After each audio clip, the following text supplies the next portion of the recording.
যে গাছ নিয়ে এত দূর এই ওই হিসাবে আমাদের জামাই ওর নতুন যদি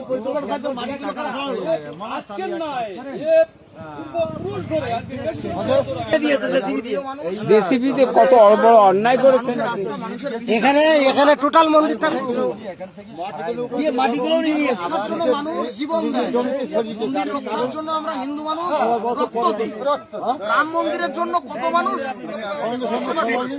রাম মন্দির ইয়ের জন্য আর আপনি না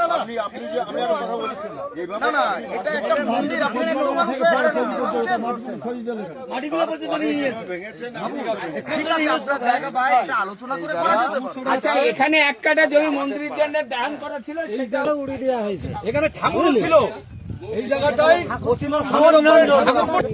এই জায়গায় আজকে 150 বছর আগেকার স্থান এখানে না আলোচনা করে পূর্ব পরিকল্পিত ভাবে নিজেরা সিদ্ধান্ত নিয়ে এই মন্দিরটা ভেঙে দেওয়া হয়েছে জেসিবি দিয়ে। এখানটা ছিল হ্যাঁ এখানটাই। আচ্ছা ওইটা আপনার গাড়ি ঢুকছিল না এটা ভাঙলেন কেন? এই যে এই জমিটার ফ্রন্ট নষ্ট হচ্ছে তাই ইভেন মাটি পর্যন্ত নিয়ে নিয়েছে প্রমোটিং হবে প্রমোটিং মানুষের মন্দিরটা ভেঙেছে ওখানটা মন্দির ছিল সেটাও ভেঙে দিয়েছে এখানে উড়াই দিয়েছে পুরো উড়িয়ে দিয়েছে প্রতিমা সহ মানিকতলা এবং আছে এখানে আরে এটা ভাঙতে চাইছিল না পুজো এটাই হতো না এটাই দুটোই একটা মানিক তোলা এনে কালকে একটা বিতর্ক হয়েছে যে টাকা পয়সা দিয়ে গেছে কিন্তু ঘটনাটা আমরা বলতে চাইছি যে আমরা তো হিন্দু মানুষ সম্পত্তিতে কথাটা শোনেন এবং এটা এটা দেখেন আগে যারা আগে ভাঙলো করে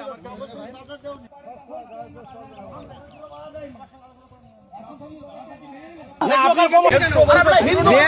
দেড়শো বছর রেখে উনি ভেঙে দিচ্ছেন। হ্যাঁ এটা কোথায় বাস করছি আমরা? পশ্চিমবঙ্গে বাস করছি না বাংলাদেশ পাকিস্তানে বাস করছি? একটু লজ্জা থাকা উচিত। এটা গ্রামের যারা চালু করে গেছে এইটাই জানি, এইটা আর বেশি বলতে পারবো না।